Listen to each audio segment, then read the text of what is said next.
Yang bersifat non teknis, dan yang kedua pastinya hal yang bersifat teknis. Hal non teknis ini apa aja sih, dan hal teknis ini apa saja begitu ya. Kita coba dulu membahas yang membicarakan hal yang non teknis ya. Pertama, kita perlu belajar menemukan manfaat dari produk yang ingin kita jual atau kita pasarkan seperti itu. Banyak para advertisers, para pengiklan gitu ya, yang gagal melewati fase ini, fase di mana para advertisers harus belajar dulu menemukan manfaat inti, manfaat utama dari produk yang ingin dia jual atau pasarkan itu seperti apa, baik barang maupun jasa gitu. Nah, asal jual, asal iklan, tapi lupa belum mendefinisikan manfaat inti produknya. Nah, apa manfaat terbesarnya, seberapa baik dan berguna produk kita itu, gitu lah. Kira-kira seperti itu.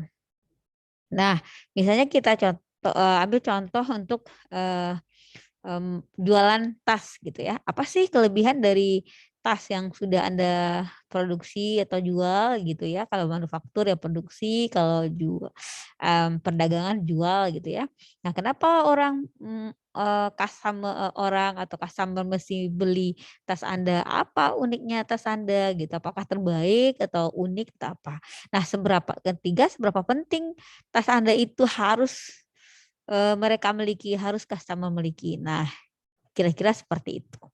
Nah, value yang jelas, terang, mengkristal akan memudahkan kita dalam membuat materi-materi iklan yang akan digunakan pada saat kita terjun ke dalam Facebook Ads. Kita lanjut ya teman-teman ya. Nah, lebih jauh mengenai value, kita bisa belajar dari BBMC, Business Model Canvas, ya, rata-rata mungkin teman-teman sudah belajar ya, yang ditemukan oleh Alex Oxterwalder and Alan Smith. Nah, melalui Business Model Canvas, kita akan mengenal bahwa dalam membangun sebuah bisnis, yang pertama itu harus fokus pada value, begitu. Nah, kedua hal non teknis apa yang perlu diperhatikan, yaitu kita perlu tahu siapa yang layak mendapatkan manfaat inti yang sudah kita sadari tersebut. Nah, setelah kita menemukan atau menciptakan value dari produk kita, maka kita perlu untuk merinci, membuat daftar siapa kira-kira yang akan mengucapkan terima kasih jika kita menyampaikan manfaat tersebut kepada mereka. Ya, kita bisa lihat umurnya, jenis kelaminnya, gitu ya, pekerjaannya, hobi, kemudian gadget yang mereka gunakan atau bahasa yang dipakai sehari-hari, lokasi di mereka di mana tinggal, gitu ya. Nah, semakin kita mampu, kita ya, para advertisers gitu, semakin kita mampu mendefinisikan ini, akan semakin mudah proses kita untuk beriklan di Facebook. Jika kita belum yakin, maka solusinya kita perlu membuat beberapa daftar kira-kira gitu ya, asumsi-asumsi awal. Nah, kenapa kita kenapa mengetahui siapa yang layak mendapatkan manfaat produk kita ini penting? Karena Facebook Ads hanyalah sebuah media untuk memperluas jangkauan manfaat dari produk yang kita miliki agar bisa dinikmati lebih banyak orang di luar sana. Nah, jika kita salah menentukan penerima manfaat dari produk kita, itu produk kita akan kurang mendapat respon seperti itu. Kita menjual, contoh nih, kita menjual baju long dress gitu ya kepada kaum perempuan. Nah, tentu akan lebih terbayang manfaat dan keindahan long dress atau gamis gitu ya di benak mereka ya, para customer itu daripada kita mengiklan, maksudnya tentunya kalau maaf ya, misalnya kita menjual baju nih, gamis atau long dress, tentu akan lebih terbayang manfaat dan keindahan dari baju long dress itu di benak para customer jika diiklankan kepada customer perempuan. Kalau diiklankan kepada customer pria, iya terbayang juga ya untuk istrinya, untuk eee, orang tuanya, saudara-saudarinya, tapi tentu akan lebih cocok gitu ya audiensnya perempuan, kira-kira begitu. Nah, kita kadang sering melakukan proses ini dengan salah satu main tool yang bernama itu namanya brainstorming ya. Masih ingat nggak brainstorming nih teman-teman artinya apa gitu ya? Untuk, apa namanya, untuk brainstorming itu kita bisa ngelihat, apa ya, ada ataulah di luar negeri ya, apa yang terkenal, Alibaba gitu ya, Amazon, nah apalagi, banyak ya. Nah, sedangkan di luar negeri apa coba? Ya, website yang bisa di apa namanya, dilihat gitu ya, untuk inspirasi. Ya, apalagi kalau dulu waktu beberapa tahun dulu ada Kaskus ya, sekarang, Kaskus juga, Tokopedia, Bukalapak, macam-macam lah gitu. Nah, itu, eee, perlu kita, apa namanya, kita riset di situ, sehingga kita juga bisa tahu siapa yang layak mendapatkan manfaat inti dari, eee, iklan kita. Nah, ketiga, hal non teknis lainnya yang perlu diketahui mengenai, Facebook itu yaitu mengizinkan diri kita untuk mau belajar hal yang baru, yang lebih rumit gitu ya. Apa? Ya teknisnya Facebook Ads itu. Rumit nggak? Saya kira kalau buat saya sih rumit gitu, tapi kita harus belajar seperti itu. Nah, kita bisa dikatakan sepertinya belajar Facebook Ads itu simple gitu, tapi tidak mudah. Sepertinya simpel tapi nggak mudah. You can't use an old map to explore the new world gitu ya. Jadi ibaratnya nih kita mau mencari harta karun ya, nggak cukup dengan peta biasa aja gitu, perlu aplikasi nih nyari harta karun kira-kira seperti itulah. Nah, bagaimana sih gambaran besar apa namanya, gambaran besar apa sih yang harus kita ketahui mengenai Facebook Ads ini, yaitu nah, ada kira-kira 4 gambaran besar ya. Pertama itu kita tuh merencanakan iklan gitu ya. Dalam merencanakan iklan ini kita perlu tahu apa goal kita.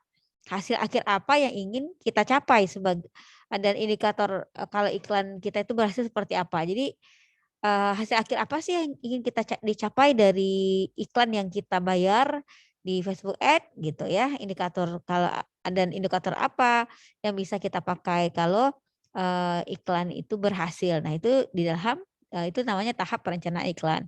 Kemudian tahap kedua memasang iklan tentu ya. Nah untuk itu kita harus memahami secara utuh nantinya ketika kita memasang iklan itu ada istilahnya campaign, ada ad set, ada ads gitu ya. Kalau ads jelas tuh advertisement. Nah, campaign ini apalagi, ad set ini apalagi gitulah. Ini adalah struktur peletakan dasar iklan di Facebook Ads. Jadi struktur peletakan Facebook Ads-nya itu pertama kita mulai dulu dengan campaign. Apa itu campaign nanti ya kawan-kawan semuanya. Kemudian kita lanjut ke namanya ad set. Setelah ad set ada lagi namanya ads gitu. Setelah kita memasang iklan, barulah kita bisa membaca ini tahap ketiga ya, membaca laporan hasil iklan. Nah, ketika membaca laporan hasil iklan itu ada namanya CPM, ada CTR. Apa ini gitu ya. Nanti kawan-kawan ya, pokoknya didengar aja dulu nama-namanya kalau kita ingin membaca laporan hasil iklan kita di Facebook, nanti ada istilah-istilah CPM, CTR, CPC, CTA, WC, VC, ATC ya, etc. Begitulah ya. Nah, itu sangat fundamental. Nah, ibaratnya nih kalau kita belajar matematika gitu ya, kita akan bertemu kosakata seperti integral gitu ya, sudut, bilangan. Katakanlah kalau kita lagi belajar bahasa Inggris nih ada tenses gitu ya, ada phrasal verb, ada idiom ya macam-macam. Nah, kalau kita belajar Facebook ads iklan lewat Facebook, maka nanti adalah istilah-istilah yang muncul CPM, CTR, CPC, CTA, WC, VC, ATC ini. Kayak gitu kira-kira sudah semuanya. Jadi suka nggak suka ya kita akan bertemu kosakata tadi. Jadi kita perlu mulai menyukainya. Terakhir apa? Setelah kita merencanakan iklan di Facebook, setelah kita pasang dan kita melihat laporan hasil iklannya, tentu kita analisa hasil iklannya. Jadi kita analisa hasil iklan. Apakah kita akan terus berlanjut nih efektif nih cara ini atau kita perlu rubah strategi atau gimana. Nah, dalam menganalisa hasil iklan kita perlu mengetahui apakah kondisi iklan kita itu masih layak untuk diteruskan atau tidak gitu. Apakah ada hasil yang keluar dari perencanaan? Apakah malah hasilnya melebihi target? Gitu ya. Kita merencanakannya hanya 100 orang ternyata yang sampai apa ya, yang masuk ke call to action 1000 ya, bagus lewat. Sebaliknya kita merencanakan 100, satu pun nggak masuk, berarti nggak strategis gitu. Jadi dari hasil analisa nanti kita para advertiser ini bakal tahu nih apa yang harus kita lakukan di step berikutnya. Kira-kira seperti itu. Kita lanjut ya teman-teman semuanya. Jadi saya ulang lagi ya, hal non teknis pertama tadi itu kita harus tahu dulu belajar manfaat inti produk kita dan kita tahu siapa nih yang bakal layak mendapatkan manfaat inti produk kita. Nah, yang ketiga apa tadi? Kita harus tahu gitu ya, belajar Facebook itu apa namanya? Kita harus tahu, nyadar ya bahwa Facebook itu rumit dan kita harus katakanlah itu cukup rumit dan kita harus mau belajarnya ya. Nanti ada beberapa istilah untuk awal-awal memang rumit kali ya, tapi para expert pasti mudah beliau ya. Jadi dalam itu ada tahap perencanaan iklan, masa iklan, membaca laporan hasil iklan dan menganalisa iklan. Nah, yang keempatnya eh dan kelima ya, ada keempat, keempatnya itu kita harus mengizinkan diri kita itu menjadi pengamat yang jeli ya. Nah, kenapa? Karena memasang iklan di Facebook itu merupakan bisa dikatakan pendalaman seni observasi. Jadi kita ngobservasi. Jadi nggak kita lepas begitu saja iklan ini, kita bayar nanti dapat, belum tentu gitu. Kita bayar aja iklan kita nih nanti otomatis sesuai dengan keinginan kita, belum tentu.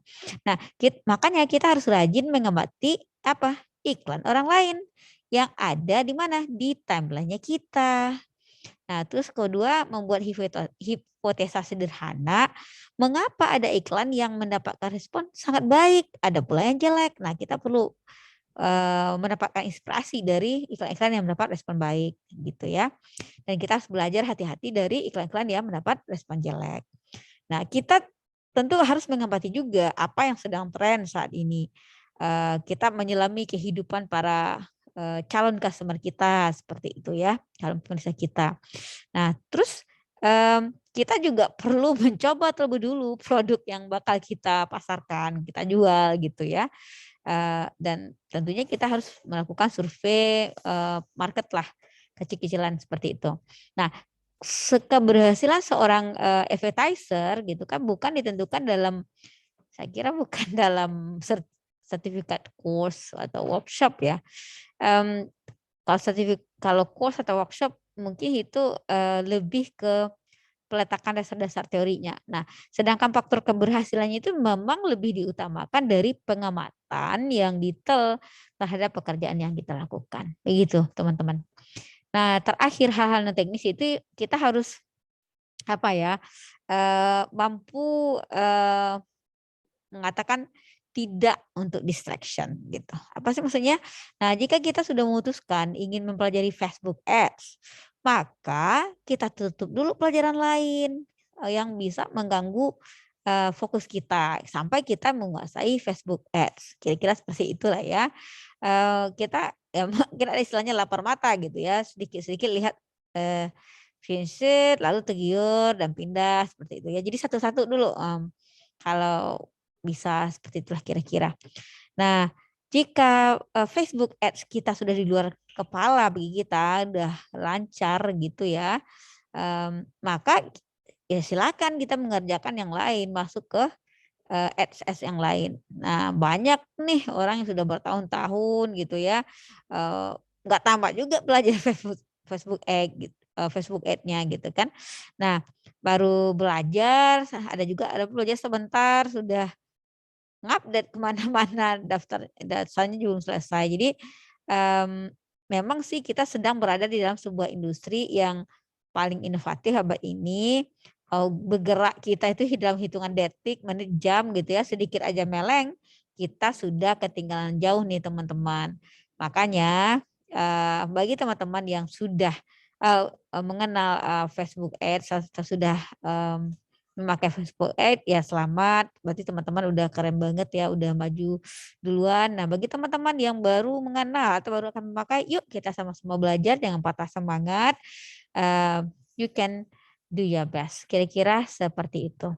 Terima kasih, kepada saudara semuanya, teman-teman semuanya, itulah kira-kira hal-hal, non teknis mengenai Facebook Ads, dan untuk hal-hal teknisnya saya sambung di video, berikutnya. Terima kasih banyak sudah menonton, semoga bermanfaat. Selamat menjalankan usaha atau selamat membuat rencana usaha. Semoga sukses. Sampai jumpa di video berikutnya.